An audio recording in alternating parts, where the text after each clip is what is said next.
When it comes to the wish list, like I said, in 2025, I'm going to go and start here with, they're not necessarily in any type of order, but here are 5 of them, and I am wishing for things both on and off the field when it comes to U.S. soccer in 2025. Number 1, but not the most important, but certainly an important one, the United States men's national team playing quality friendlies. Now, this is something that we have talked about, obviously, with the U.S. not qualifying for 2026 and those windows being used for many other teams, and especially when it comes to elite teams, to play other teams and to play in tournaments and to play in continual games that are competitive. It's going to be difficult for the U.S. to really get the competition that I think they need in order to fulfill what a lot of us believe that this team can do. And so you're going to have to get creative. You're going to have to find ways to get those quality opponents. And I'm not saying, like I said, it's going to be easy, but for Matt Crocker and for Oguchi Onyewu and for the folks over there, the leadership at the United States Soccer Federation, you knew this was coming. And so you have to find a way to do that. And remains to be seen whether that's going to be done. But if it is not done, and not every stone is turned over in an effort to get it done, it is going to be problematic come the summer of 2026. Keep in mind, there had been some chatter about the Gold Cup expanding to 24 teams and bringing in some big countries as invited guests. That seems to be cooling off. So you're right. It will likely have to be via friendlies that the U.S. faces elite competition in 2025. There have been some reports about an England friendly in June. I would love to see that. That would be a lot of fun. That's the type of thing I'm talking. By the way, for those that are watching, you can see I've gone to a more Amish Santa here. Okay, then new U.S. women's national team goalkeeper we know over the last couple of weeks, Alyssa Nair, the great Alyssa Nair, certainly up there and can be argued as the greatest ever with all deference to Hope Solo, but there is a debate when it comes to how important Alyssa Nair is. Retired, plenty of wins, plenty of championships, plenty of titles to her name, but somebody has to step up. And, I've said this before, in one sense, you can look at the goalkeeping position for the U.S. women's national team as, it's not fair, but this is the only word that comes to me right now, as easy, in that for the most part, you are going to have a lot of the ball. For the most part, you are going to be on the front foot against the opposition. However, any goalkeeper will tell you that he or she would much rather face multiple shots and a steady, consistent stream of shots than have to save that 1 or 2 shots. And so when you go back and you see the great goalkeepers in the past for teams that were great, part of what made them great is making that one save that they have to make. And oftentimes, whether it's Alyssa Nair, Hope Solo, or anybody, Brianna Scurry, they had to make that one save in a game where sometimes they're just twiddling their thumbs. And so staying in it mentally is important. So that next generation of goalkeeper is going to be important. We've already seen with Emma that this team has kind of turned a corner and certainly is going to have plenty of the ball and certainly is going to beat up on opposition. But ultimately, this is about winning a World Cup and putting right everything that came after that failure in New Zealand and Australia in last year.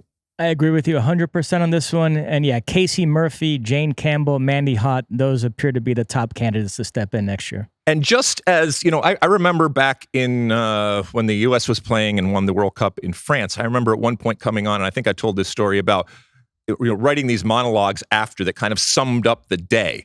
And one of them was how proud it made me and how excited I was and how happy I was for Alyssa Nair when she made that penalty save, because that long shadow of Hope Solo. Well, now Alyssa Nair has left a long shadow, maybe somebody even argue even a longer shadow now, and certainly big shoes to fill for that next one to come up and take the mantle. So, but I'm looking forward to that. All right.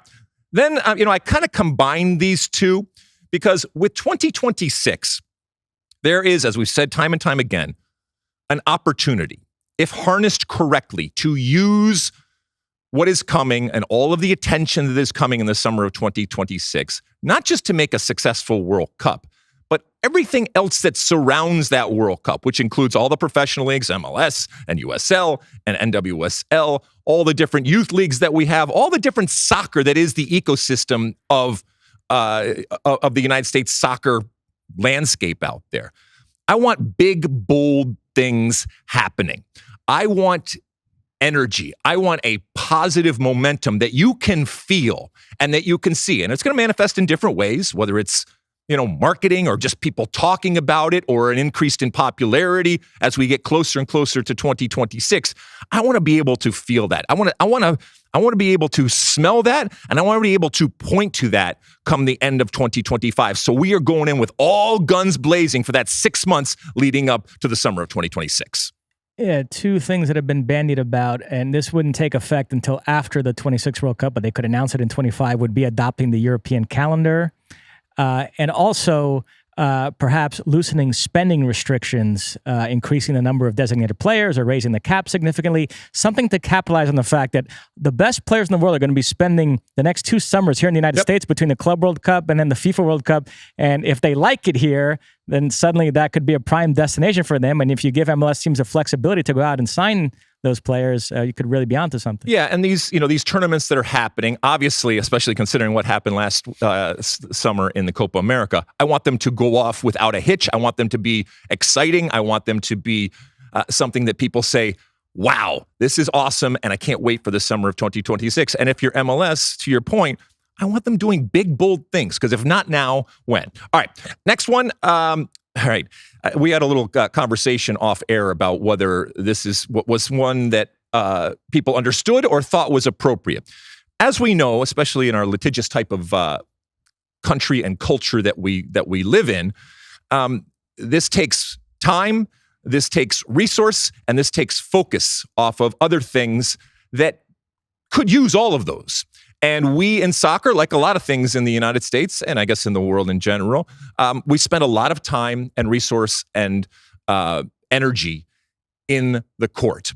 I am just hoping that going forward, there can be, look, I'm not naive. I know not everybody is going to get along. I know that while I can hope for a kumbaya type of existence when it comes to the soccer world out there, I know people are still going to sue. I know people are still going to have problems. However, certainly over this last cycle, what we have seen and the amount of time, again, and the amount of money that has been spent ultimately on lawyers when it comes to suing for this or that, this and that. And I'm not even going to get into whether you agree or disagree with one side.